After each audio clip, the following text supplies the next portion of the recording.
Guardián de la sabiduría clásica y renovador del pensamiento bizantino, Nicéforo Chummo nació en 1261 en Constantinopla junto con el contexto de la restauración del Imperio Bizantino bajo Miguel VIII. Desde joven, Chumno destacó por su gran capacidad intelectual y su pasión por los estudios, lo que lo llevó a convertirse en una de las figuras más prominentes de la educación y la política bizantina. Chumno recibió una educación integral que abarcaba teología, filosofía, retórica, gramática y ciencia, lo que le permitió sobresalir en diversos campos del saber. Su carrera pública comenzó como funcionario en la corte de Constantinopla, donde fue apreciado por su aguda inteligencia y conocimientos enciclopédicos. En 1294, Nicéforo Chumno fue nombrado maestro del palacio, un cargo administrativo y académico de gran prestigio. Alrededor del mismo tiempo, desarrolló una relación cercana con el emperador Andrónico II, convirtiéndose en su consejero y mentor, especialmente en asuntos culturales y filosóficos. Durante ese tiempo como mentor imperial, Chumno influyó en la política cultural del imperio, alentando la restauración de la educación clásica y el estudio de los antiguos autores griegos como Platón y Aristóteles. Su influencia se extendió más allá de la corte imperial y fue un prolífico escritor, epistelógrafo,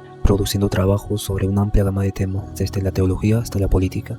Sin embargo, su carrera política tuvo varios altibajos, en parte de las rivalidades dentro de la corte. Se opuso a su contemporáneo Teodoro Metoquita, un prominente estadista y erudito, lo que resultó en su caída temporal del favor imperial. A lo largo de su vida, Nicéforo defendió la superioridad de la educación clásica y el neoplatonismo.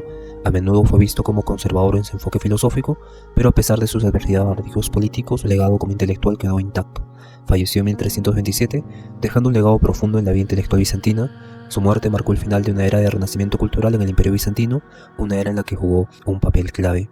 El enfoque filosófico de Nicéforo Chumno se basaba en una combinación del pensamiento neoplatónico y la teología cristiana ortodoxa. Su filosofía reflejaba una profunda admiración por los clásicos griegos, especialmente por Platón y Aristóteles, cuyas obras consideraba fundamentales para el desarrollo de la razón y el entendimiento. Aunque profundamente cristiano, Chumno creía que la razón y la fe debían complementarse. Consideraba que la filosofía clásica proporciona las herramientas necesarias para profundizar en los misterios de la teología cristiana. En este sentido, fue un defensor del estudio de la filosofía griega dentro del contexto cristiano ortodoxo. Su enfoque filosófico se alineaba más con la visión neoplatónica del mundo, destacando la importancia de las ideas como realidades trascendentales y el alma como una entidad inmortal. En oposición al materialismo y al empirismo, Chumno sostenía que la realidad última no podía ser comprendida únicamente a través de los sentidos, sino que debía ser alcanzada mediante la contemplación intelectual y espiritual. Los libros más destacados son 4. El primero es sobre la cultura y la educación. En este tratado, Chumno aboga por la importancia de la educación clásica como base para la formación del individuo. Argumenta que el conocimiento de los antiguos filósofos griegos es esencial para el desarrollo de la razón y el carácter. Critica a aquellos que abandonan estos estudios en favor de enfoques más prácticos y materialistas sobre la inmortalidad del alma. En este texto, que básicamente es filosófico y teológico, explora la naturaleza del alma humana, argumentando a favor de su inmortalidad y su relación con lo divino. Chumno toma elementos del platonismo y los integra con la doctrina cristiana ortodoxa, destacando la capacidad del alma para trascender lo material y unirse con Dios a través de la razón y la contemplación. Cartas. En este texto, Nicéforo Chumno hace muchas cartas, las cuales trataba temas filosóficos, teológicos y políticos. Estas cartas ofrecen una visión íntima de su pensamiento y sus preocupaciones en torno a la vida política del Imperio Bizantino. En ellas también aborda cuestiones de la moralidad, la educación y el liderazgo, sobre el gobierno justo. En este tratado político refleja sus ideas sobre cómo debería ser un buen gobierno. Chumno creía en la necesidad de líderes educados y justos que utilizaban la sabiduría de los antiguos para guiar sus decisiones. Enfatizaba la importancia de la moralidad y la virtud en el liderazgo y criticaba la corrupción y la falta de principios en la política. Aunque Nicéforo Chumno no es tan conocido como otros filósofos y teólogos medievales, su relevancia contemporánea reside en varios aspectos. 1. Renacimiento clásico. Chumno fue una figura clave en el renacimiento de la educación clásica en Bizancio. Su defensa de los estudios clásicos sigue siendo relevante en un mundo donde el valor de las humanidades y la filosofía a menudo es cuestionado. Su insistencia en la importancia de los antiguos para entender el presente es una lección que sigue resonando en las discusiones sobre la utilidad del estudio de la filosofía. En un momento en que las relaciones entre religión y ciencia seguían siendo un tema de debate, Chumno ofrece un enfoque integrador en el que la razón y la fe no están en conflicto, sino que se complementan. Este enfoque puede ser útil para las cuestiones actuales sobre cómo la inmortalidad y la racionalidad pueden coexistir, y en tiempos de crisis política y moral, la insistencia de Chumno en la importancia de líderes justos y educados tiene una resonancia particular. Su defensa de la educación filosófica como base para un buen liderazgo es relevante en un contexto en el que la ética en la política es una preocupación mundial. Su enfoque en la inmortalidad del alma y la trascendencia de lo material puede atraer a aquellos interesados en cuestiones espirituales, especialmente en el contexto de las creencias y las diferentes discusiones sobre el sentido de la vida, la muerte y lo que significa ser humano en la modernidad. Nicéforo Chumno es un ejemplo de cómo el pensamiento filosófico medieval puede ofrecer soluciones y reflexiones valiosas sobre los dilemas contemporáneos, desde la ética hasta la relación entre ciencia y espiritualidad.